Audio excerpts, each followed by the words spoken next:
तो देखें प्रोबेबिलिटी पर लास्ट लेक्चर है आज ही आपका क्लोज हो जाएगा। थ्योरी आपकी पूरी कर दी थी। बर्नौली ट्रायल मैंने 23 और 24 दो लेक्चर में आपको थ्योरी कराई उसकी। जो 23 में कराया था 24 में रिपीट किया ताकि दिक्कत नहीं आए। तो इतना तो आपको पता लग गया होगा कि in case of Bernoulli's trial questions करेंगे आज इसके हम। In case of Bernoulli's trial each trial is independent of one another. Each trial is independent of one another. एक दूसरे से इंडिपेंडेंट है। सक्सेस और फेलियर की प्रोबेबिलिटी हर एक ट्रायल में सेम है। Each trial in each trial probability of success and failure is same and in each trial probability of success and failure, हर एक ट्रायल में सक्सेस और फेलियर की प्रोबेबिलिटी सेम है, जैसे कि आपने पढ़ा। और ये है बर्नौली ट्रायल में। और दूसरी बात के हर एक ट्रायल के दो ही आउटकम होंगे, या तो सक्सेस होगा या फेलियर होगा। और जैसे कि मैंने आपको बताया, in case of Bernoulli's trial probability of any success can be calculated, probability of any success, किसी भी सक्सेस की probability can be calculated by term in q plus p की n। q plus p की n में term की value calculate करके किसी भी सक्सेस की प्रोबेबिलिटी कैलकुलेट कर सकते हैं। q plus p की n is binomial distribution for Bernoulli trial. Binomial distribution है n बर्नौली ट्रायल के लिए, जैसे आपको लास्ट क्लास में बताया था। Q is the probability of failure in a single trial and P is the probability of success in a single trial। n हुआ total number of trials।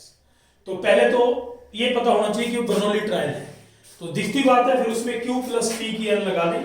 ये binomial, इसको बोलते हैं बाइनोमियल डिस्ट्रीब्यूशन। नहीं सोचना कि Q plus P 1 है, वो तो 1 तो है ही है, फेलियर प्लस सक्सेस 1 है। लेकिन इसकी एक्सपेंशन से हम किसी भी सक्सेस की प्रोबेबिलिटी निकाल सकते हैं, जैसा कि मैंने आपको 23 और 24 लेक्चर में एक्सप्लेन किया है। 23 में लास्ट में आइडिया दिया था, 24 में पूरा इसी मैंने आपको बताया था। तो Q plus P की n बाइनोमियल डिस्ट्रीब्यूशन है n बर्नौलीज ट्रायल के लिए। किसी भी सक्सेस की प्रोबेबिलिटी आप यहां से निकाल सकते हैं। मान लो you want to find out 1 successes, 2 successes, 3 successes, तो you can calculate any number of success from Q plus P की n। It is binomial distribution for n Bernoulli's trial. तो जैसे मान लो आपके पास 1 सक्सेस की निकालनी है, तो that will be the second term of this binomial nc1 q की n minus 1 p1। तो ये चीज आपको बताई थी मैंने, किसी भी सक्सेस की प्रोबेबिलिटी से आप निकाल सकते हैं। पर पहले आपको बाइनोमियल डिस्ट्रीब्यूशन लिखनी पड़ेगी। और बाइनोमियल डिस्ट्रीब्यूशन जो मैंने आपको बताई, binomial distribution is q plus p की n। q is the probability of failure in a trial and p is the probability of success in a trial। तो इस बाइनोमियल डिस्ट्रीब्यूशन से किसी भी any number of successes, any number of failure you can calculate. तो coin वाला question मैंने आपको last class में दिया ही था। एक आपको डाई वाला क्वेश्चन करा देते हैं, जो कि आपका पहला ही एग्जांपल है, आपका 13.5 का पहला ही क्वेश्चन है। उसके बाद एक ऐसा क्वेश्चन भी करा दूंगा जिसमें n निकालता है। ये 2019 और जेईई मेंस में जाते इस टाइप के क्वेश्चन आने के चांस रहते हैं कि n निकालना, वो भी मैं आपको भी करा दूंगा। दो क्वेश्चन है आपकी किताब में, दोनों करा दूंगा। 2019 में ऐसा एक बार क्वेश्चन आया है। तो ये देखिए आप, जैसे 13.5 का फर्स्ट क्वेश्चन है, बीच बीच में से क्वेश्चन में करा दूंगा आपको। ये क्वेश्चन है कि a die is thrown 6 times. तो इस क्लास में ज्यादा फोकस प्रॉब्लम्स का रहेगा, maximum number of problems we will do and I will close this topic. 6 बार डाई फेंकी। If getting a odd number is success, odd number अगर success है, what is probability of, first part is 5 successes, second part at least 5 successes, और third part है at most 5 successes. तो ये देखें, ये आपकी बुक का क्वेश्चन है जो 24वें लेक्चर में आपको कराया था। उसमें क्वाइन वाला था। क्वाइन में आपको पता ही है कि हेड टेल की प्रोबेबिलिटी जो है वो सेम है, सक्सेस और फेलियर की दोनों की हाफ है। तो ये क्वेश्चन आप देखिए जरा, इसके बाद एक कार्ड वाला क्वेश्चन आपको करा देंगे कि डाई को 6 बार फेंका और getting a odd number is success. तो पहले तो ये पता लगाओ कि क्या ये बर्नौली ट्रायल है या नहीं है, क्योंकि तभी बाइनोमियल डिस्ट्रीब्यूशन से प्रोबेबिलिटी निकलेगी। ये चीज आपको क्लियर होनी चाहिए। तो देखें 6 बार डाई फेंकी, getting a odd is success. तो पहले आपको पता है बाइनोमियल होती है Q प्लस P की n, उसमें P is the probability of success in single trial, Q is the probability of failure in single trial. तो प्रॉब्लम के लिहाज से बहुत इंपॉर्टेंट लेक्चर है। 24वां और 23वां लेक्चर ध्यान से देखें, उसमें थ्योरी मैंने सारी क्लियर की, इसमें क्वेश्चन भी आपको क्लियर हो जाएंगे। तो ज्यादा लेक्चर मैं इसलिए दे रहा हूं कि आपको क्वेश्चन भी मैं साथ साथ maximum number of problems I have solved. तो देखें आप, तो if a die is thrown once, अगर डाई को एक बार फेंका जाता है, देन सैंपल स्पेस, अगर एक बार डाई फेंकें 1 2 3 4 5 6 एंड फेवरिंग 1 3 5, ऑड का 3 ही ऑड है 1 3 5, तो P प्रोबेबिलिटी ऑफ सक्सेस, तो ऑड को फेवर कर रहे हैं 3 ऑड को फेवर कर रहे हैं 1 3 5 और टोटल आपके 6, तो 3/6 दैट इज 1/2। तो इसमें भी वैसे ही हो गया दोबारा, क्योंकि आपके पास 1/2 आगे सक्सेस की, तो फेलियर की भी हाफ ही होगी, कॉइन की तरह बन गया ये। तो ये देखें आप, तो इसी से, क्योंकि ये ध्यान रखें जो बर्नौली ट्रायल में बाइनोमियल डिस्ट्रीब्यूशन बनती है उसमें P probability of success in single trial है, Q probability of failure in single trial है। तो ये ध्यान रखें। तो this is Q, this is P sorry, and Q जो होगा 1 - हाफ दैट इज हाफ, क्योंकि 3 ही ऑड है। Now here n is equal to 6, क्योंकि 6 बार डाई किया तो 6 बर्नौली ट्रायल हुए, तो binomial distribution failure plus success की n, ये बाइनोमियल डिस्ट्रीब्यूशन। अब उसने कहा है 5 सक्सेसेस P5, तो आपको पता ही है P5 का मतलब 5 सक्सेसेस का प्रोबेबिलिटी मतलब इस बाइनोमियल की छठी टर्म होगी, टोटल टर्म में 7 आएंगी, और अगर आपको बोला जाए 6 सक्सेसेस तो वो 7th टर्म इस बाइनोमियल का होगा। अगर आप बोले 0 सक्सेस तो इस बाइनोमियल का पहला टर्म होगा। ये आपको पता ही, मैंने लास्ट लेक्चर में थ्योरी ढंग से क्लियर किया आपको, या क्रेडिट एंड एवरीथिंग। तो जैसे इसमें टोटल 7 टर्म्स होंगी, तो P0 से P7 तक सम 1 होगा। P0 का मतलब 0 सक्सेस, एक भी बार ऑड नहीं आया। 0 सक्सेस में जो इस बाइनोमियल की पहली टर्म है वो 0 सक्सेस देगा, 7वीं टर्म 6 सक्सेसेस देगा। P5 6, तो ये होगा 6C आपका, यहाँ पर 5th है तो इसकी 6th टर्म आएगी। इस बाइनोमियल की छठी टर्म जो है वो 5 सक्सेसेस की प्रोबेबिलिटी देगी, 6C5, 1/2 की 1 और 1/2 की 5, लेकिन ये भी 1/2 है, ये भी 1/2 है, तो 6C5 1/2 की 6, और 6C5 is equal to 6C1, तो ये 1/2 की 6, तो 6/2 की 6, तो ये आ गया P5, 5 successes, at least 5, probability of at least 5 successes. Now probability of at least 5 successes, तो at least 5 का मतलब P5 P6, कम से कम 5, 6 भी हो सकती है, P5 P6, तो P5 तो आपने निकाला ही, that you have calculated 6/2 की 6, P6 will be 7th term, 6C6 1/2 की 6, तो ये ध्यान दें 1/2 की 6 इसमें कॉमन आ गया, and you are getting here 6 + 1, क्योंकि 6C6 1 होता है, तो 7/2 की 6। ये ऐसे क्वेश्चन है कि एक जैसे इसमें मेथड लगता है, कोई ऐसा नहीं है कि जैसे बाकी प्रोबेबिलिटी की तरह ये कि आपको सोचना पड़ेगा। इसमें वही है कि P probability of success in single trial, Q probability of failure in single trial, और कितने नंबर ऑफ ट्रायल्स है वो n है, तो you can write binomial distribution failure plus success की n। उसके बाद अगला पार्ट है एटमोस्ट 5, एटमोस्ट का मतलब है मैक्सिमम 5, मिनिमम आपकी 0 भी हो सकती है। So probability of at most 5 successes. So probability of at most 5 successes. Probability of at most 5 successes. At most का मतलब है maximum 5. तो मिनिमम 0 भी हो सकती है, P0 से P5। तो P0 से ऐसे निकालना मुश्किल है, पहले P0, P1, P2, P3, P4, P5। As we know, जैसा कि आपको पता है P0 से लेकर P6 तक 1 है, P0 से P6 तक 1 है, इसका मतलब है P0 से जो P5 होगा दैट इज 1 माइनस P6। तो what you are getting here P0 P5। तो you can calculate 1 minus 6C6 1 by 2P6 1 minus 1 by 64 63 by 64। तो ये आपका आंसर आ गया। Question is done. एक आपको 24वें लेक्चर के लास्ट में कराया था, एक ये, बस ऐसे ही है सारे क्वेश्चन। एक आपको ऐसा क्वेश्चन करा देते हैं जिसमें आपका फेलियर और सक्सेस अलग अलग है। इसमें तो सेम था, प्रोबेबिलिटी हाफ ही था, तो उसमें भी हाफ ही आ गया। तो I am solving such kind of problem. तो देखें, ध्यान दें थोड़ा सा, ये क्वेश्चन मैं आपको करा रहा हूँ अभी। देखें, ये आपका स्पेड का क्वेश्चन, इसका क्वेश्चन है कार्ड्स का। तो प्लीज कंसंट्रेट। फोर्थ क्वेश्चन है 13.5 13.5 का question 4। So 5 cards are drawn successively. 5 cards are drawn successively from well shuffled pack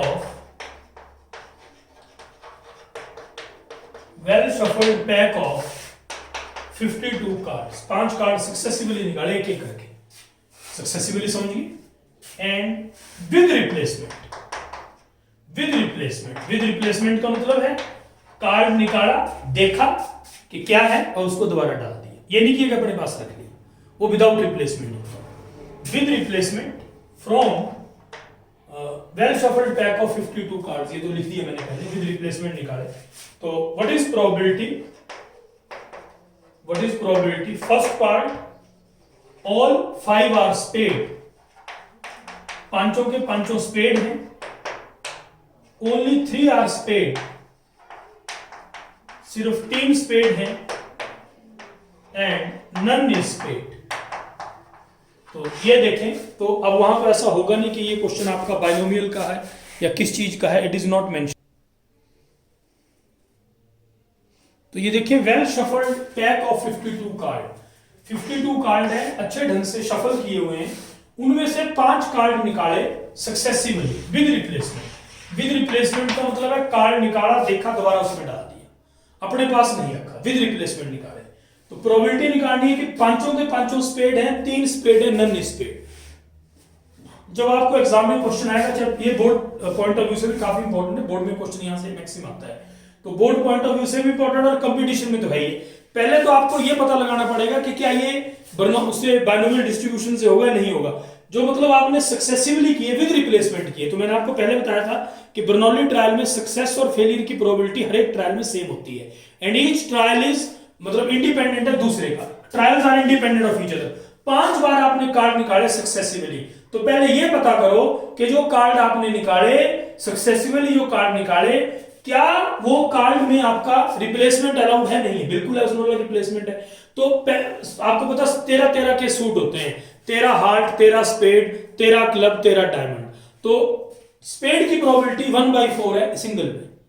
एक जब आपने ट्रायल किया, जब आपने एक स्पेड निकाल, मतलब स्पेड आ गया, अब आपने क्या किया, दूसरा स्पेड निकालने से पहले वो स्पेड दोबारा उसमें डाल दिया, तो दूसरी बार भी स्पेड की प्रोबेबिलिटी 1/4 ही रहेगी।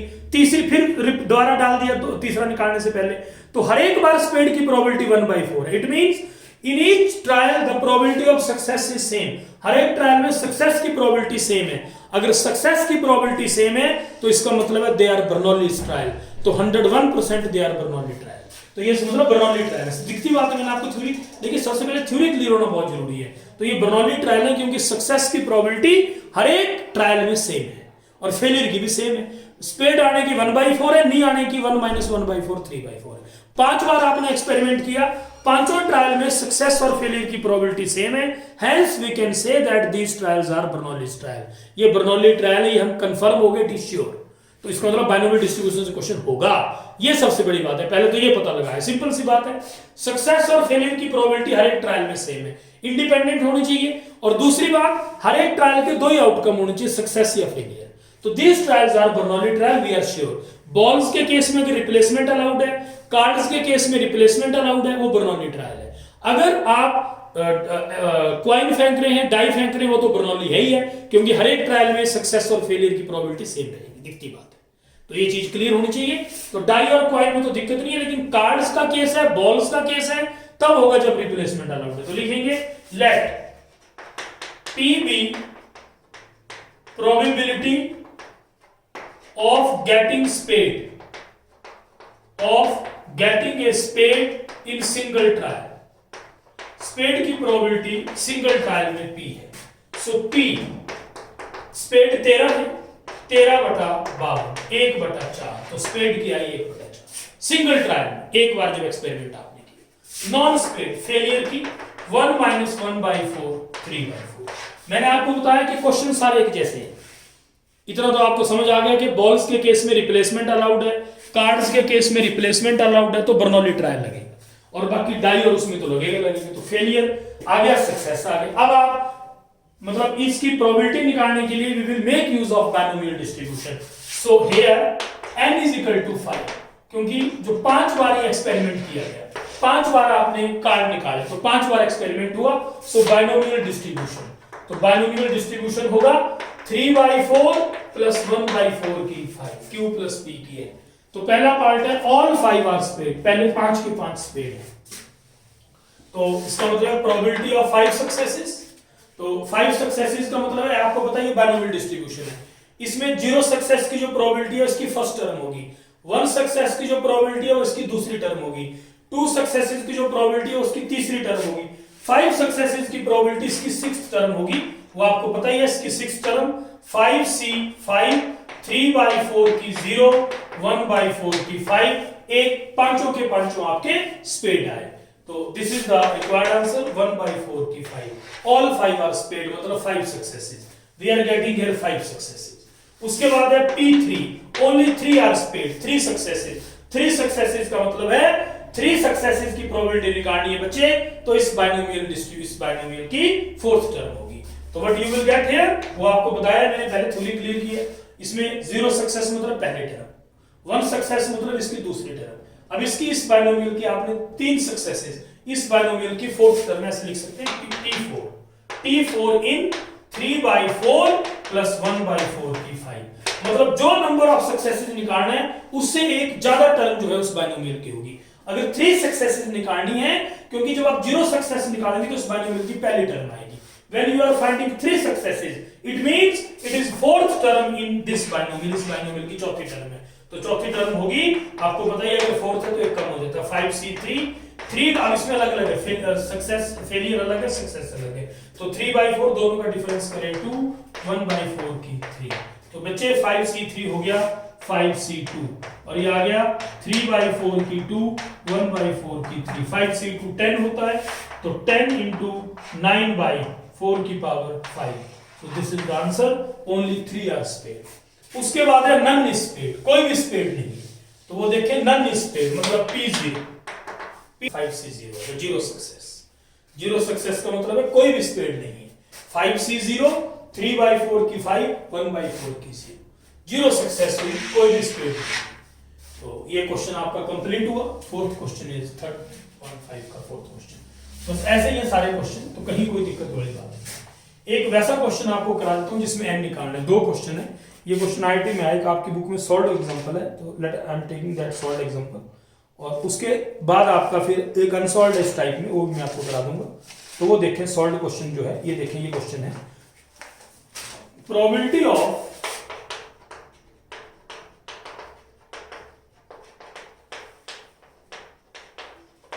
shooter hitting a target is 3/4. How many minimum number of times? How many minimum number of times he should fire? कम से कम कितनी बार उसको फायर करना पड़ेगा, मिनिमम नंबर ऑफ टाइम्स, कम से कम कितनी बार फायर करना पड़ेगा, so that probability of hitting target at least once is more than 0.99। तो ये देखिए, ये ऐसा क्वेश्चन है जिसमें n आपको निकालना है। This is the problem in which we have to find out n। किसी शूटर की कि ऐसा, ये क्वेश्चन आपको कंपटीशन में आने के मैक्सिमम चांस रहते हैं जिसमें एन निकालना है, मैं एक क्वेश्चन से आपको क्लियर हो जाएगा, एक और है वो सॉल्व भी करा दूंगा मैं आपको।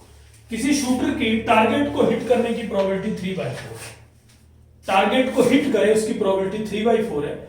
How many minimum number of times, कितने minimum number of times he should fire, कि probability of hitting the target at least once, कम से कम टारगेट को एक बार हिट करे, कम से कम एक बार, 2 बार भी कर सकता है, 3 बार भी कर सकता है, कम से कम एक बार करे, इट इज मोर देन 0.99। तो लिखेंगे let P is probability of hitting target in single fire 3/4, not hitting, hit ना करे 1 - 3/4 1/4, let n be number of times he will fire, n number of times है जितनी बार वो फायर करेगा। Probability of hitting the target in single fire 3/4, probability of not hitting, hit ना करे 1 - success that is 3/4। तो n मान लेते हैं number of times he will fire, number of times he will fire, minimum number of times, and the minimum number of times he will fire। तो binomial distribution वो होगी failure plus success. तो failure इसमें 1/4 है, देखिए hitting the target का 3/4 है, hit ना करने का एक सिंह, क्योंकि जो बाइनोमियल डिस्ट्रीब्यूशन में P और Q है, probability of success and failure in single fire, तो नॉट हिटिंग ये है, तो Q + P, तो बाइनोमियल डिस्ट्रीब्यूशन होगी Q + P। Q हुआ फेलियर, नहीं हिट करने का 1 - 3/4, फेलियर प्लस सक्सेस की n, ये बन गया। अब hitting the target at least once, तो ये कह रहा है according to question, hitting the target at least once, P1 कम से कम एक बार, P2 let he fire minimum number of times, उसने बोला n is the minimum number of times he will fire, n जो है मिनिमम नंबर ऑफ टाइम्स है कि वो फायर करेगा, there is the minimum number of times. तो binomial distribution आपके सामने ही, फेलियर प्लस सक्सेस की n, फेलियर आपको पता है कि हम बाइनोमियल डिस्ट्रीब्यूशन का यूज करते हैं अगर बर्नौलीज ट्रायल है to find the probability of success, तो Q + P की n, तो minimum number of times n मान लिया, तो P1 P2 up to Pn, it should be more than 0.99। P1 P2 Pn ऐसे अलग अलग निकालना मुश्किल है, एज वी नो, जैसा कि हमें पता है कि P0 से लेकर Pn तक जो है वो 1 होता है मिनिमम, मतलब P प्रोबेबिलिटी डिस्ट्रीब्यूशन में P0 से Pn 1 है, तो इसका मतलब है P1 से लेकर Pn तक, P1 से लेकर Pn तक होगा 1 - P0, क्योंकि ऐसे P1 पे आपको मैंने 24वें लेक्चर में भी कराया था ऐसा क्वेश्चन कि P1 P2 P3 ऐसे निकालना बहुत मुश्किल है। अब उसमें यूज करेंगे P0 से Pn तक 1 है, तो P1 से Pn क्या होगा, क्योंकि सारी प्रोबेबिलिटीज का सम 1 होता है प्रोबेबिलिटी डिस्ट्रीब्यूशन में, 1 सक्सेस 0 सक्सेस 1 सक्सेस 2 सक्सेस, तो P1 से Pn तक क्या होगा 1 - P0, तो इसका मतलब है 1 - P0 is more than 0.99, 1 - P0 का मतलब 0 success.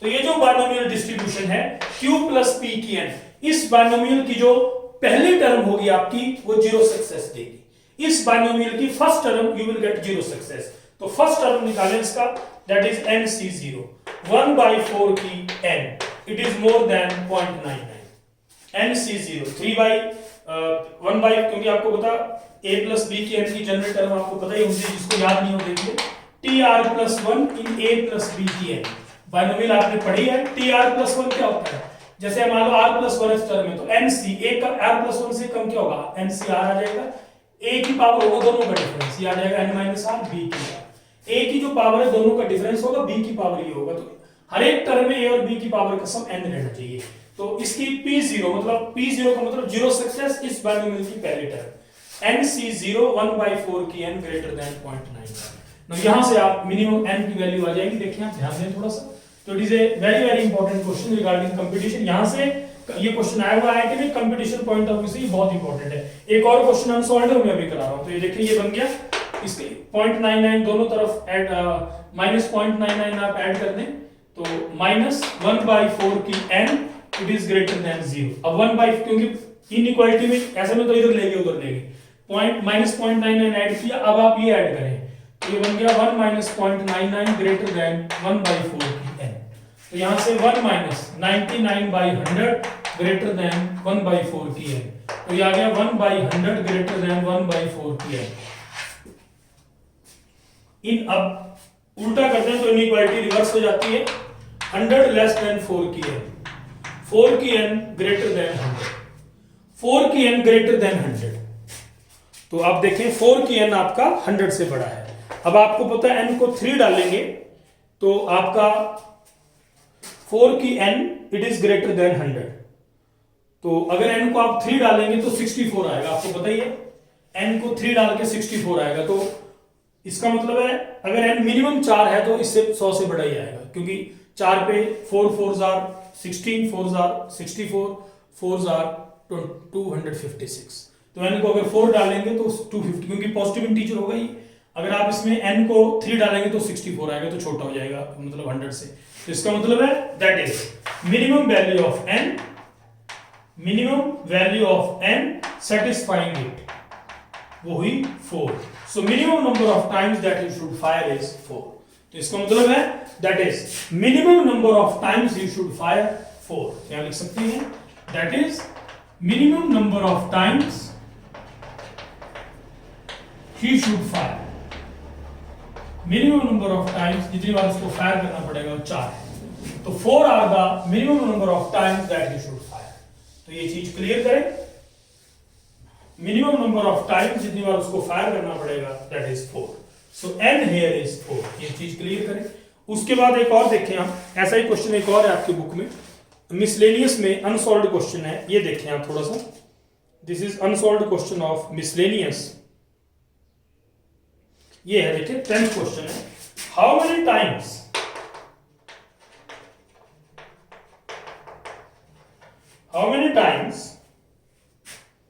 must a man toss a fair coin? Fair coin का मतलब हेड टेल की प्रोबेबिलिटी हाफ है। Fair coin so that probability of at least one head, कम से कम एक हेड की probability more than 90%। At least one head is more than 90%, कम से कम एक हेड की प्रोबेबिलिटी 90% से ज्यादा है। How many times must a man toss a fair coin? Fair coin को टॉस करे, probability of getting at least one head. बस ऐसे ही सारे क्वेश्चन, कम से कम एक हेड की प्रोबेबिलिटी मोर देन 90%। तो यहां लिख ले let number of times a man tosses a coin, number of times a man tosses a coin, and let P probability of success in single throw, Q probability of failure in single throw। तो single throw में success की probability half, failure की भी half. तो person tosses a coin n times, तो यहां पर binomial distribution, वो आपको पता है फेलियर प्लस सक्सेस की n, ये बाइनोमियल डिस्ट्रीब्यूशन। तो minimum number of times he should fire, he should toss a coin. तो मान लो minimum number of time n ये टॉस कर, गेटिंग एटलीस्ट वन हेड। तो according to question, getting at least one head, कम से कम एक, दो, कम से कम एक n, it is more than 90%, 90/100। at least one head is more than 90%, मतलब P1 P2 Pn is more than 90/100, तो 9/10। अब आपको पता है P1 P अलग अलग कैलकुलेट करना बहुत टफ है, it's very difficult, lengthy calculation है। एज वी नो, जैसे कि आपको पता ही है प्रोबेबिलिटी डिस्ट्रीब्यूशन का सम 1 होता है, P0 से लेकर Pn तक आपका 1 है। इसका मतलब है P1 से लेकर Pn तक जो है वो 1 - P0 होगा। So that is 1 - NC0, 1/2 की n, 1/2 की 0। तो इसमें दोनों ही 1/2 है, तो 1 - 1/2 की n।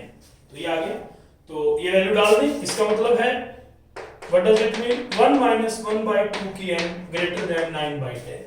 यहां से n आएगा, देखिए आप ध्यान दें, व्हाट डज इट मीन, इसमें 1/2 की n ऐड कर दें दोनों तरफ, 9/10 प्लस 1/2 की n, 9/10 को माइनस 9/10 ऐड कर दें, 1 माइनस 9/10 ग्रेटर देन 1/2 की n, तो 1/10 ग्रेटर देन 1/2 की n, तो यहां से देखें इट मींस इसको मल्टीप्लाई करते हैं 10 से, लेस देन 2 की n, तो 2 की n ग्रेटर देन 10, आपको पता ही है 3 डालेंगे तो 8 आएगा, तो minimum value of n is you are getting here 4, so n is 4, minimum value of n. So he should toss a minimum number of times, he should toss a coin, तो 4 and more, 4 या 4 से ज्यादा, तो that is he should toss a coin more than 4 times, 4 से ज्यादा, minimum 4 बार करे तो भी चलेगा क्योंकि 16 आ जाएगा 10 से बड़ा है, और 4 से ज्यादा बार करे तो आएगा ही आएगा क्योंकि बाकी सारे इससे लाते होंगे। So this completes the solution. इस टाइप के 2 क्वेश्चन करा था, समझ गए होंगे, सारे क्वेश्चन एक जैसे हैं, बस उसमें एप्लीकेशन लेवल का फर्क है, all the questions are same, उसी ढंग से हैं सारे क्वेश्चन। तो in this manner you will get, देखिए एक ये क्वेश्चन है, ये थोड़ा सा अच्छा क्वेश्चन है, 7th क्वेश्चन है मिसलेनियस का, तो it is a very good problem. उसके बाद एक बॉल्स का क्वेश्चन है, एचपी बोर्ड में कई बार आया, वो मैं करा दूंगा आपको, बस फिर आपकी ये इसमें लगभग बस कोई ऐसी ज्यादा प्रॉब्लम वाली बात नहीं। एक 13.4 का है डिफेक्टिव बल्ब्स का, वो बाइनोमियल डिस्ट्रीब्यूशन से होना था, वो मैं आपको भी करा देता हूँ। तो ये देखिए 7th क्वेश्चन क्या है, यू प्लीज कंसंट्रेट, मिसलेनियस का 7 थोड़ा अच्छा क्वेश्चन है। It die is thrown again and again, बार बार डाई को फेंका गया, until 3 6s are obtained, जब तक 3 6 नहीं आए, डाई को फेंका गया। Find probability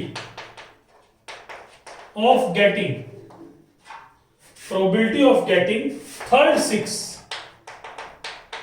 in 6th throw of a die. Die को बार बार फेंका गया जब तक 6 नहीं आया। थोड़ा सा डिफरेंट क्वेश्चन है, आप देखें जरा, डिफरेंट टाइप का प्रॉब्लम है। कह रहा है तभी मैं ज्यादा से ज्यादा क्वेश्चन आपको कवर कर रहा हूं, इसीलिए 25वां लेक्चर किया मैंने, ताकि आपको प्रॉब्लम नहीं आए। मैक्सिमम क्वेश्चंस में करा दूंगा आपको, फिर कोई दिक्कत वाली बात नहीं है। डाई को बार बार फेंका गया जब तक 3 6 नहीं आया, 3 बार 6 नहीं आया, तो प्रोबेबिलिटी कह रहा है ऑफ गेटिंग थर्ड 6, कि जो तीसरा 6 है वो छठे थ्रो में आए। अब बात समझने की कोशिश करें, क्वेश्चन में दिमाग लगाएं, क्योंकि ये कह रहा है डाई को बार बार फेंका गया जब तक 3 6 नहीं आए, तो कह रहा है probability of getting third 6 in 6th throw. इसका मतलब है तीसरी बार 6 छठे थ्रो में, छठे थ्रो में पक्का कि 6 आए, तो मतलब पहले 5 थ्रो में किन्हीं 2 थ्रो में 6 आना चाहिए, और उसको आप 6th थ्रो में जो 1/6 आए उससे मल्टीप्लाई कर दे, प्रोबेबिलिटी आ जाएगी। तो this means we should get 2 6s in first 5 throws। वो कह रहा है थर्ड थ्रो में आपका 6 आए, सॉरी थर्ड 6 आए 6th थ्रो में, मतलब आपके टोटल 3 6 आनी चाहिए, और जो तीसरा 6 है वो 6th थ्रो में आए। थर्ड 6 इन 6th थ्रो, छठी बार जब डाई फेंके तो आपका तीसरी बार जो 6 है वो तो आए, मतलब पहले 5 थ्रो में 2 6 आनी चाहिए, दिखती बात है।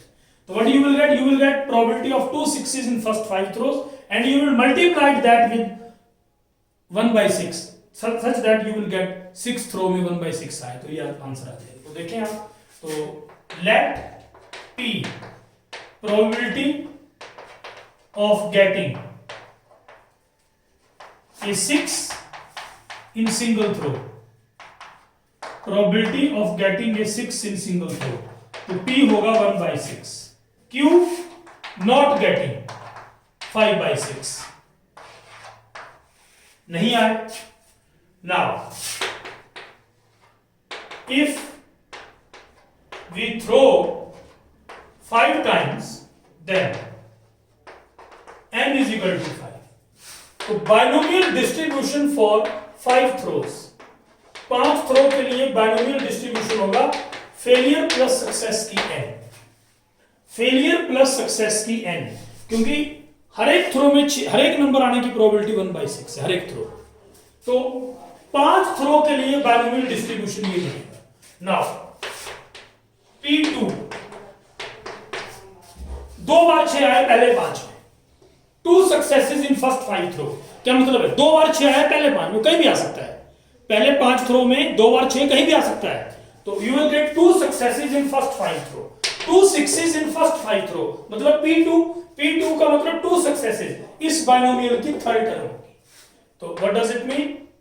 5C2, 5/6 की 3, 5 - 2 3 और 1/6 की 2। तो यू विल गेट 5C2 आपको पता है 10 होता है, तो ये बन जाएगा 5 की 3/6 की 5। 5C2 10 होता है, 5 की 3 और 6 की 5। ये आ गया probability of 2 successes in first 5 throws. That is, this is the probability of getting 2 6s in first 5 throws. पहले 5 थ्रो में 2 6 आने की प्रोबेबिलिटी है, पहले 5 थ्रो में 2 बार 6 है उसकी प्रोबेबिलिटी है, getting 2 6s in first 5 throw. Now required probability, required probability का मतलब है प्रोबेबिलिटी ऑफ गेटिंग थर्ड 6। इसका मतलब है रिक्वायर्ड प्रोबेबिलिटी है probability of getting third 6 in 6th throw. छठे थ्रो में तीसरा 6 आए, तो मतलब पहले 5 थ्रो में 2 6 आए, पहले 5 थ्रो में 2 6 आए इनटू थर्ड 6 आपका छठे थ्रो में है। तो पहले 5 थ्रो में 2 6 आए, इसकी है 10 × 5 की 3 × 6 की 5 in third 6 in 6th throw. Third 6 का मतलब है इनटू 1/6, तो 6 आने की प्रोबेबिलिटी 1/6। तो ये आ गया 10 × 5 क्यूब 6 की 6। तो ये देखें आप, this is the required answer. इसको आप थोड़ा सा मॉडिफाई कर सकते हैं, 10/6 की cube 5 cube 6 cube. We are getting 10/216 125/216। तो ये देखें आप, ये आपका रिक्वायर्ड सॉल्यूशन है, इस ढंग से आप लिख सकते हैं इसको। बाकी सिंपलीफिकेशन आप जैसे मर्जी कर लें, कहीं कोई ऐसी दिक्कत वाली बात नहीं है।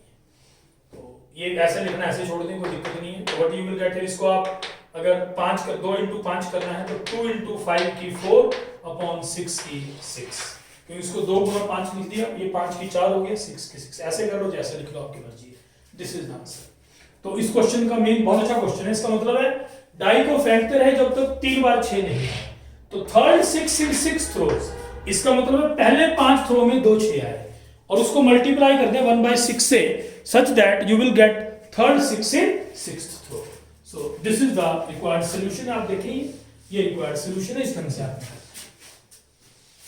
वेरी गुड प्रॉब्लम, बहुत अच्छा क्वेश्चन है। ये देखिए आप, ये सॉल्व हुआ क्वेश्चन आपका। तो ये भी थोड़ा सा different kind of problem it is there. एक और क्वेश्चन है, देखें आप, ये भी बहुत अच्छा क्वेश्चन है, तो इसको भी क्लियर करें आप।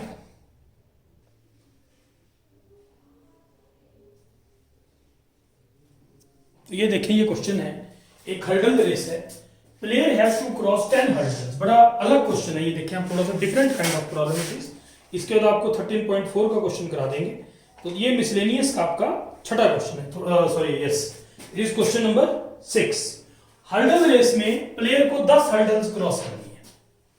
Probability that he will cross each hurdle, हर एक हर्डल क्रॉस करने की प्रोबेबिलिटी 5/6 है। बाइनोमियल डिस्ट्रीब्यूशन के क्वेश्चन में ये कि एक जैसा कंसेप्ट है, आपको यह पता लगाना है कि बाइनोमियल डिस्ट्रीब्यूशन है या नहीं, बाकी कोई प्रॉब्लम नहीं है। हर्डल रेस में हर एक हर्डल को क्रॉस करने की प्रोबेबिलिटी 5/6 है।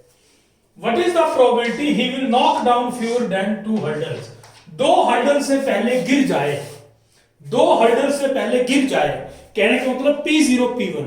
तो ये थोड़ा सा अजीब क्वेश्चन है, कई बुक्स में सॉल्यूशन भी गलत है, आंसर ठीक निकाला है, जो तरीका है वो गलत दिया है। तो ही will knock down fewer than 2 hurdle, मतलब गिरना सक्सेस हुआ, कि वो गिर जाए। Knock down fewer than 2 hurdle, 2 hurdle से पहले गिर जाए, कहने का मतलब गिरना सक्सेस है। तो ये समझने की कोशिश करें।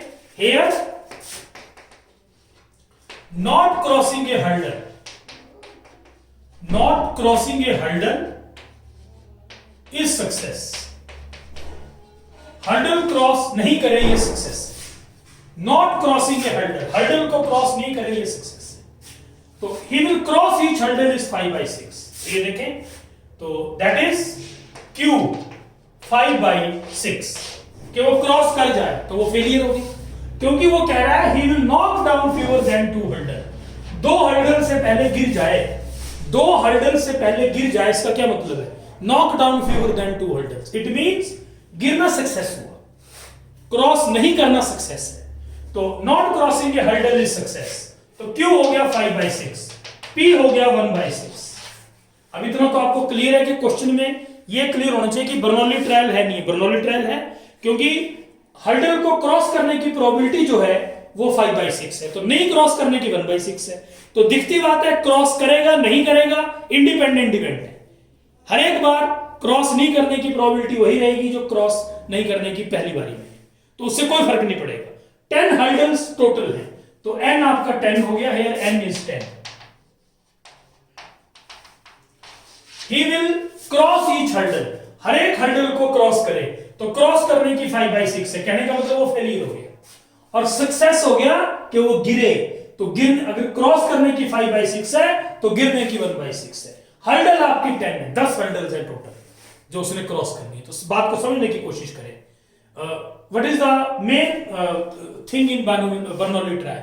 आपको ये पता लगना चाहिए कि बर्नौली ट्रायल है, तो they are Bernoulli trial because independent, हर एक ट्रायल में हर एक सक्सेस और फेलियर की प्रोबेबिलिटी सेम है। हर्डल को क्रॉस करे वो 5/6 है, वो फेलियर हो गया, सक्सेस हो गया 1/6। 10 हर्डल्स है, तो बाइनोमियल डिस्ट्रीब्यूशन आपको पता ही है, फेलियर प्लस सक्सेस की n। अब वो कह रहा है he will knock down fewer than 2 hurdle, तो required probability knock down fewer than 2 hurdle, 2 hurdle से पहले गिर जाए, P0 P1, P0 होगा 10C0 5/6 की 10, P1 होगा 10C1 5/6 की 9 1/6 की 1। ये देखिए, नाउ यू टेक कॉमन 5/6 की 9, तो ये आएगा 5/6 प्लस 10, ये 10 है, 5/6 की 9 कॉमन है, तो यहां 5/6 आ गया, ये 10/6, तो यहां पर आ गया 5/6 की 9 15/6। तो अब इसमें भी जैसे आपकी बुक, अब वैसे तो आंसर ये भी ठीक है, कोई दिक्कत नहीं है, लेकिन अगर आप चाहते हैं कि इसमें देखो 5 आएगा, अगर आप इसको काटते हैं तो वो 5 आपका यहां एडजस्ट हो जाएगा। तो ये बन गया 3 5 are 15 3 2 are 6, तो ये बन गया 5 की 9 into 5 अपॉन 6 की 9 into 2। ये मैंने अलग अलग कर दिया ताकि ये आपकी बुक में ऐसे दिया है आंसर। तो ये बन गया 5 की 10 अपॉन 2 into 6 की 9। सो this is the required answer that he will knock down fewer than 2 hurdle. तो क्वेश्चन इजी है कि 2 हर्डल से पहले गिर जाए, तो गिरना इसमें सक्सेस है, हर्डल क्रॉस नहीं करना सक्सेस है बच्चे। तो Q 5/6 होगा कि वो हर्डल को क्रॉस करे, वो आपका फेलियर हुआ, वो हर्डल को क्रॉस नहीं करे वो सक्सेस हुआ। तो P 1/6 है, टोटल नंबर ऑफ हर्डल्स 10 है, knock down fewer than 2 hurdle, मतलब P0 P1 you calculate, this is the answer. और ये आपके बुक में आंसर दिया, उसी फॉर्म में आंसर रखा। सो this is the required solution. तो इस ढंग से है, तो बस ये देख लें इन क्वेश्चंस में, आप ये पता लगा लें सबसे बड़ी बात जो है कि क्या ये बर्नौली ट्रायल के प्रॉब्लम है या नहीं। अगर बर्नौली ट्रायल के प्रॉब्लम है तो इसमें फिर बाइनोमियल डिस्ट्रीब्यूशन लगेगा, अगर बर्नौली ट्रायल के प्रॉब्लम नहीं है तो इसमें बाइनोमियल डिस्ट्रीब्यूशन नहीं लगेगा। ये ध्यान रखें आप कि whether they are problems of Bernoulli trial और नॉट। तो ये देखिए 13.4 का छठा क्वेश्चन है, उस वक्त मैंने नहीं कराया क्योंकि इसमें बाइनोमियल डिस्ट्रीब्यूशन का यूज हुआ। क्वेश्चन एक्सरसाइज में दे दिया है, लेकिन उस 13.4 में बाइनोमियल डिस्ट्रीब्यूशन आपने नहीं पढ़ा था, तो इसलिए मैंने नहीं कराया। देखना एचपी बोर्ड के रिगार्डिंग बहुत इंपॉर्टेंट है। From a lot of 30 bulbs, 30 bulbs का लॉट है जिसमें 6 डिफेक्टिव हैं, तो 24 नॉन डिफेक्टिव हैं। 4 बल्ब निकाले एट रैंडम, ठीक है। इसमें एक चीज नोट करें, 4 bulbs are drawn at random, और एक चीज और है विद रिप्लेसमेंट है, drawn at random with replacement, ये नोट करें। लॉट ऑफ 30 बल्ब्स जिसमें 6 डिफेक्टिव हैं, तो 4 बल्ब निकाले विद रिप्लेसमेंट। रिप्लेसमेंट का मतलब बल्ब निकाला, देखा, फिर डाल दिया, फिर दूसरा निकाला। तो हर एक बार डिफेक्टिव बल्ब की जो प्रोबेबिलिटी है वो सेम होगी। कहने का मतलब है दूसरा ट्रायल करने से पहले total number of bulb bag में उतने ही जितने पहले थे, वो 30 ही हैं, वो चेंज नहीं हुए, वो 30 ही हैं। तो आपने 4 बल्ब निकाले, एक निकाला देखा डाल दिया, दूसरा निकाला देखा डाल दिया। प्रोबेबिलिटी डिस्ट्रीब्यूशन निकालनी है नंबर ऑफ डिफेक्टिव बल्ब्स की, मतलब एक भी डिफेक्टिव नहीं है, एक डिफेक्टिव है, 2 है, 3 है, 4 है, तो डिफेक्टिव सक्सेस हुआ। प्रोबेबिलिटी डिस्ट्रीब्यूशन का मतलब सबकी प्रोबेबिलिटी निकाल के उसको टेबल में लिख देना, that is called as probability distribution. उस टेबल को प्रोबेबिलिटी डिस्ट्रीब्यूशन कहते हैं। तो 30 बल्ब्स हैं जिसमें 6 डिफेक्टिव हैं, 4 बल्ब निकाले एट रैंडम, तो probability distribution number of defective bulb. तो पहले ये पता करें कि क्या ये बर्नौली ट्रायल है या नहीं है।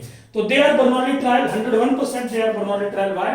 बिकॉज डिफेक्टिव बल्ब की प्रोबेबिलिटी 6/30 एक ट्रायल में। जब दूसरा ट्रायल किया तो उस बल्ब को दोबारा बैग में डाल दिया, फिर दूसरा बल्ब निकाला। तो मतलब दूसरा ट्रायल करने से पहले टोटल बल्ब बैग में सेम है बेटा, उतनी ही है। तो हर एक ट्रायल में डिफेक्टिव बल्ब की प्रोबेबिलिटी सेम है, नॉन डिफेक्टिव की सेम है, hence they are Bernoulli trial. तो 101% they are Bernoulli trial because experiment is done with replacement. तो सबसे बड़ी बात है, let P be probability of defective bulb, P be probability of defective bulb in single trial. तो P होगा 6/30, that is 1/5। Q होगा 1 - 1/5, that is 4/5।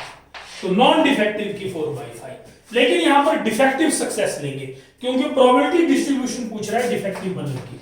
He is asking probability distribution of defective bulb, कि defective bulb की probability distribution निकालो। कहने का मतलब एक भी डिफेक्टिव नहीं है, 1 है, 2 है, 3 है, 4 है। तो probability of success in single trial it is 6/30, 1/5।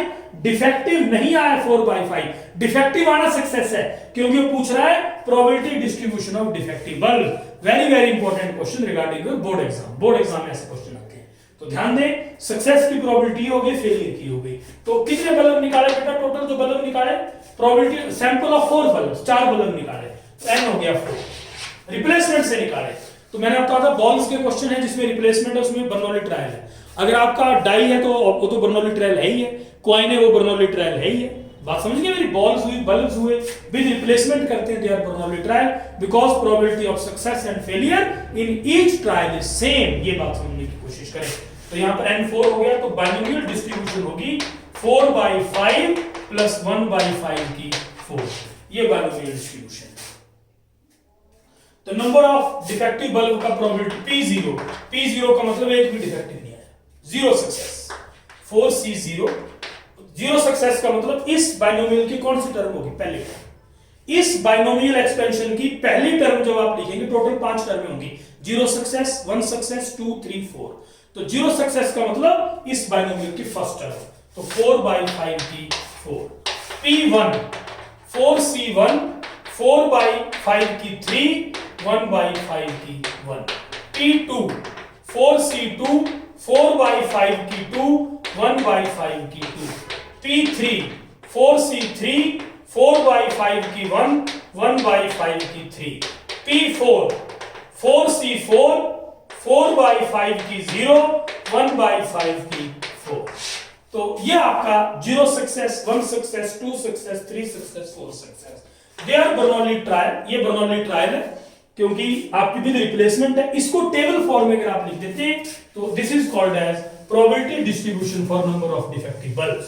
If you write this in table it is probability distribution. कहने का मतलब इस ढंग से आप टेबल में लिखें। तो ये 23 और 24 में थ्योरी कराई, इसमें टोटली मैंने आपको क्वेश्चंस कराए। मैक्सिमम देखिए, ये रैंडम वेरिएबल हो गया and this is the probability of random variable. तो defective bulb random variable will take value 0, 1, 2, 3, 4। तो रैंडम वेरिएबल 0 से लेकर 4 तक वैल्यू लेगा। 0 सक्सेस, ये हो गया 4/5 की 4। 1 सक्सेस, 4C1 आपका 4 होता है, 4 × 4³ 4। 2 सक्सेसेस, 4C2, 4/5 का स्क्वायर, 1/5। 4C3, 4/5, 1/5 का क्यूब। 4C4, 1/5 की 4। तो इस टेबल को जैसे मैंने आपको बताया था, this table is called as probability distribution. तो ये टेबल ही आपका प्रोबेबिलिटी डिस्ट्रीब्यूशन है। देखें मतलब सबकी रैंडम वेरिएबल की वैल्यूज और उसके नीचे उसकी probability. Description in which values of random variable are written along with their probabilities is called as probability distribution. So बच्चे this table is probability distribution. ये टेबल प्रोबेबिलिटी डिस्ट्रीब्यूशन है, तो this table is called as probability distribution. ऐसी कोई दिक्कत वाली बात नहीं है। तो ये क्वेश्चन आपका सॉल्व हुआ। देखें अब this is the required solution.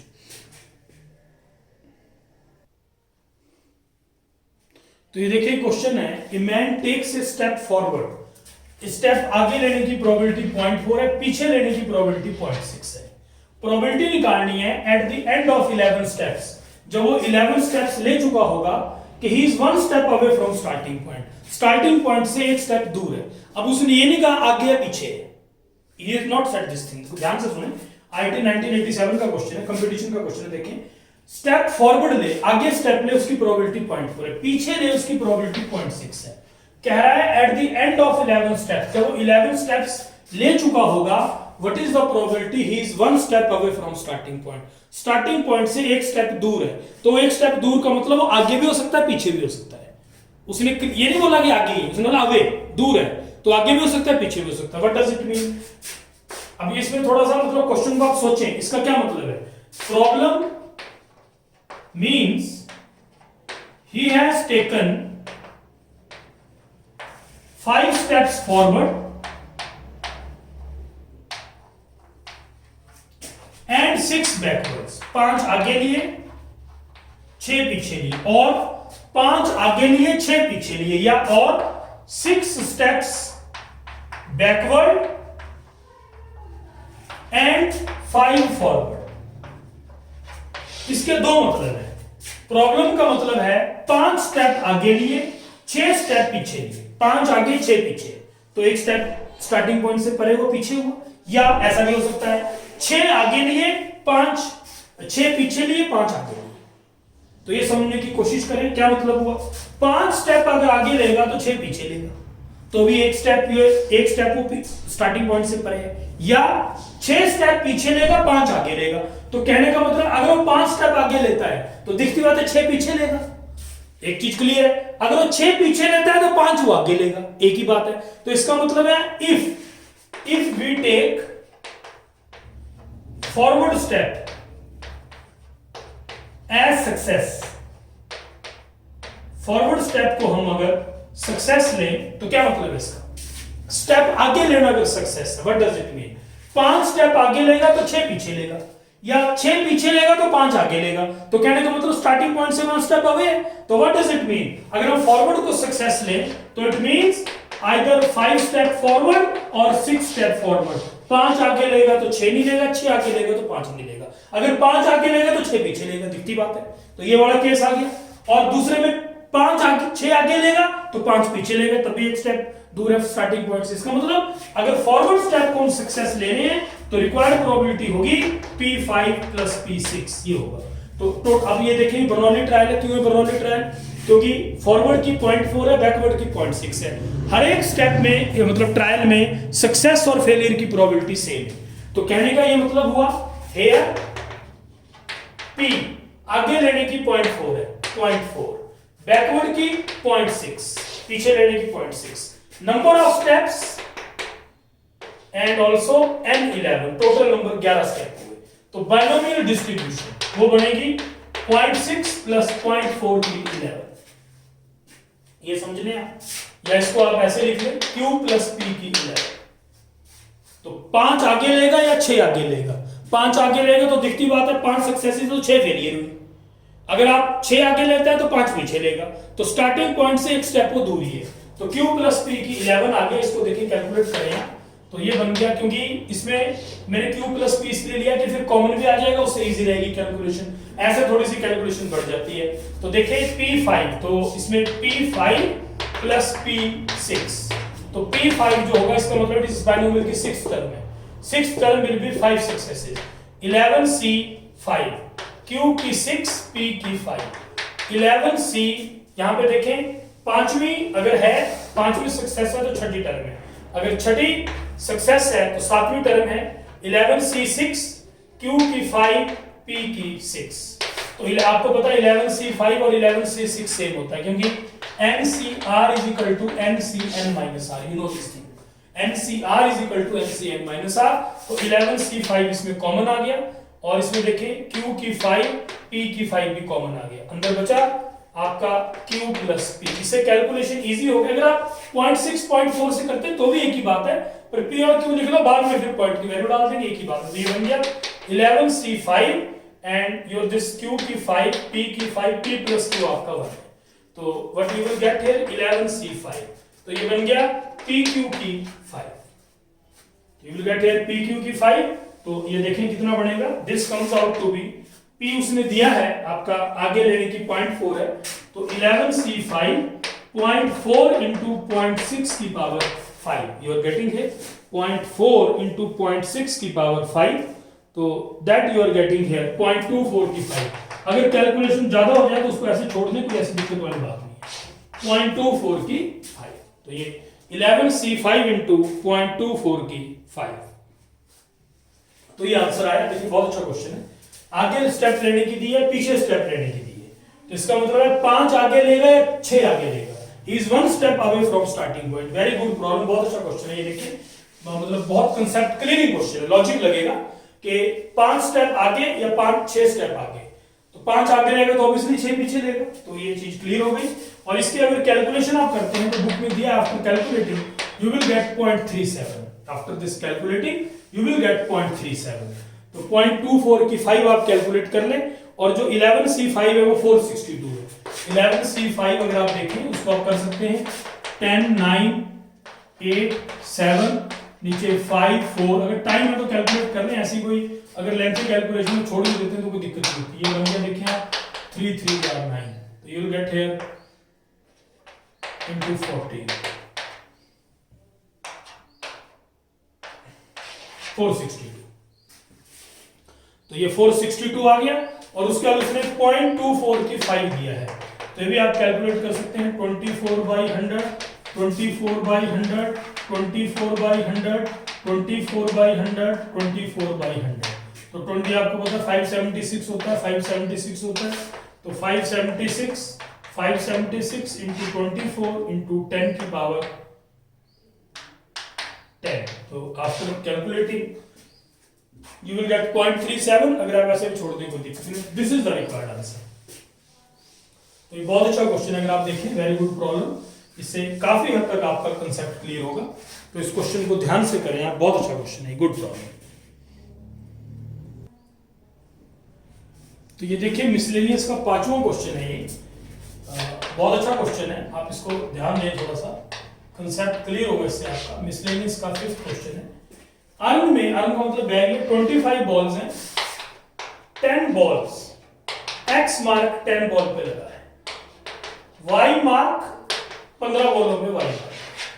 अब वो कह रहा है बॉल निकाली और दोबारा अर्न में डाल दी, कहने का मतलब हर एक ट्रायल में किसी भी बॉल की प्रोबेबिलिटी सेम रहेगी, एक्स मार्क है या वाई मार्क है, क्योंकि रिप्लेस कर दी बॉल। अगली बॉल निकालने से पहले, दूसरा ट्रायल करने से पहले टोटल बॉल सेम है। ये चीज आपको कराई मैंने कि बर्नौली ट्रायल है, बॉल्स के केस में अगर रिप्लेसमेंट अलाउड है इट इज बर्नौली ट्रायल, तो ये 101% बर्नौली ट्रायल है, तो क्लियर है कि बर्नौली ट्रायल है। अर्न में 25 बॉल है, 10 पे एक्स मार्क है और 15 पे वाई मार्क है, रैंडमली कोई बॉल ड्रॉ की और अर्न में डाल दी, इस ढंग से 6 बॉलें निकाले। तो पहला पार्ट है कि all will wear X mark, तो अलग, अब इसमें देखो पहले में एक्स मार्क इसने सक्सेस लिया, एक्स मार्क सक्सेस लेंगे। दूसरे में कह रहा है not more than 2 will wear Y mark, तो वाई मार्क बॉल की बात कर रहे हैं, तो दूसरे के लिए वाई मार्क आप सक्सेस लेंगे। तीसरे के लिए at least 1 will wear Y mark, कम से कम एक पे वाई मार्क है, तो वाई मार्क की बात कर रहा है, तो आप again you will take Y mark as success. वो देख ले क्वेश्चन के हिसाब से कि किसमें आपने कौन सा सक्सेस लेना है, कौन सा फेलियर लेना है। तो पहला पार्ट है all will wear X mark, तो देखें for first part X mark ball is taken as success, X mark को सक्सेस ने एक ट्रायल, एक बार जब हाथ डाला बॉल निकाली, X मार्क सक्सेस है, तो probability of X mark 10/25 2/5, not being X mark 3/5, X mark नहीं है 3/5। इस ढंग से 6 बॉलें निकाली आपने रिप्लेसमेंट, विद रिप्लेसमेंट बॉल निकाली देखा डाल दी, बॉल निकाली देखा डाल दी, रिप्लेस किया, तो इस ढंग से आपने 6 बॉलें निकाली, यू हैव ड्रॉन 6 बॉल्स। तो 6 बार एक्सपेरिमेंट हुआ, 6 ट्रायल हुए, तो बाइनोमियल डिस्ट्रीब्यूशन होगी 3/5 जमा 2/5 की 6। This is the binomial distribution. तो क्वेश्चन का फर्स्ट पार्ट है, सब में एक्स मार्क है, all will bear X mark. आपने 6 बॉलें निकाली, कह रहा है 6 बॉल्स आर ड्रॉन, इसका मतलब है P6। 6 सक्सेसेस की प्रोबेबिलिटी निकालनी है। इसमें टोटल टर्म में 7 है। अगर आप पहली टर्म लेंगे तो 0 सक्सेस आएगा, 7वीं टर्म लेंगे तो 6 सक्सेसेस आएंगे।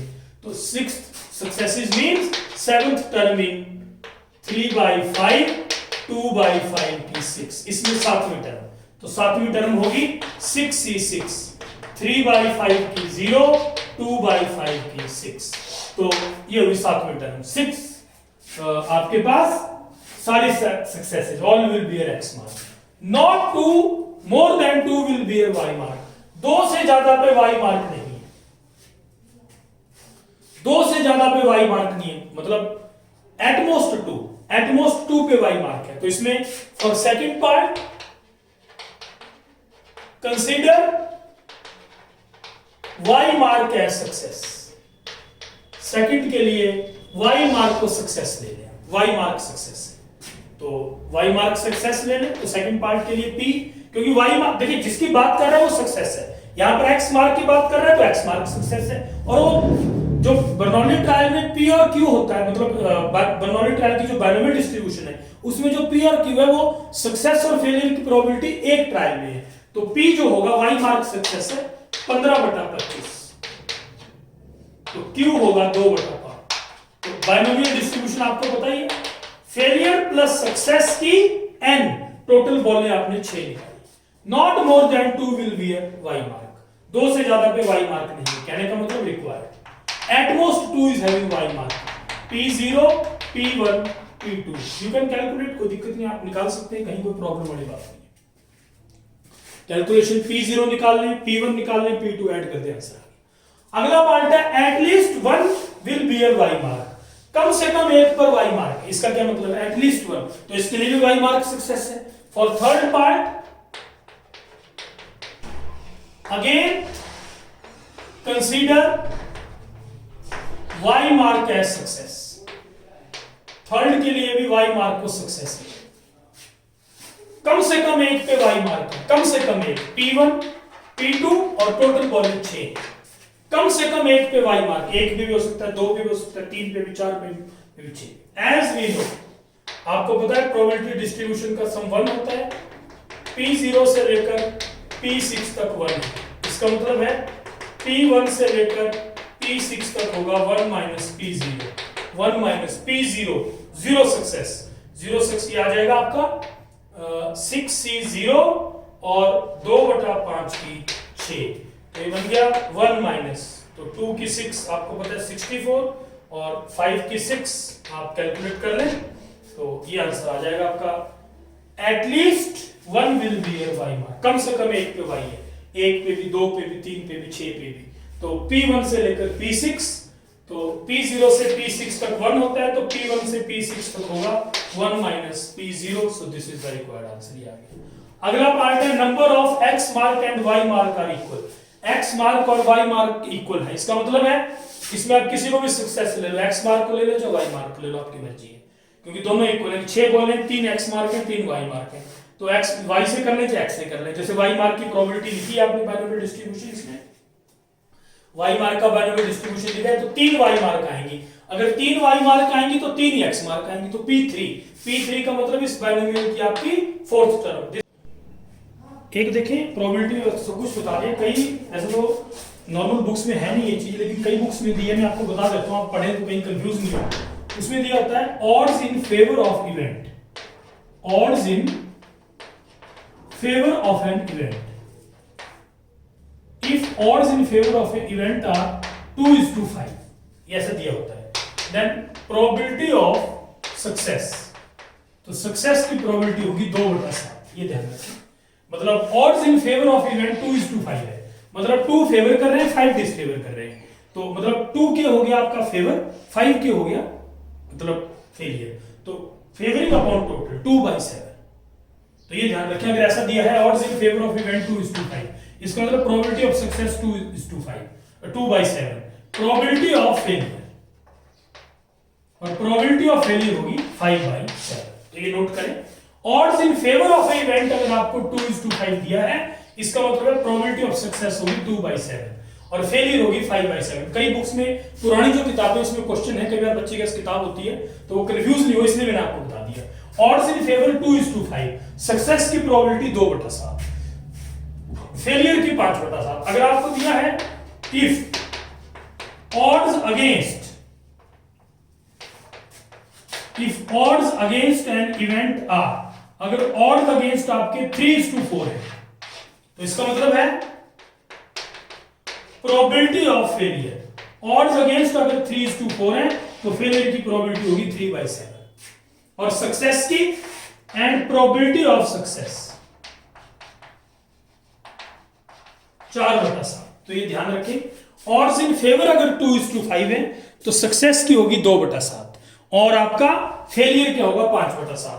अगर ऑड्स अगेंस्ट 3:4 है तो फेलियर की होगी 3/7 और सक्सेस की होगी 4/7। तो ये टर्म्स जो है ये दी हुई है कई बुक्स में, ऑड्स इन फेवर 2:5 तो सक्सेस की 2/7, फेलियर की 5/7। ऑड्स अगेंस्ट अगर 3:4 है तो फेलियर की 3/7 और सक्सेस की 4/7। तो ये थोड़ी सी टर्मिनोलॉजी है जो मैंने आपको बता दी, मतलब आप कंफ्यूज ना हो। कई बार कोई बच्चा बुक पढ़े, किसी बुक में ऐसा दिया हो तो मैंने क्लियर कर दिया कि ऑड्स इन फेवर का ये मतलब, ऑड्स इन फेवर अगर है तो सक्सेस का 2/7 है, फेलियर है तो 5/7 है। तो ये नोट कर लें आप, ये काफी इंपॉर्टेंट चीज है। तो कई बार बुक्स में लिखा होता है और थोड़ी सी कंफ्यूजन हो जाती है, टर्मिनोलॉजी है, टर्म्स क्लियर होनी चाहिए कि क्या मतलब है, तो नोट कर लें आप। तो this is a very very important result, you please note.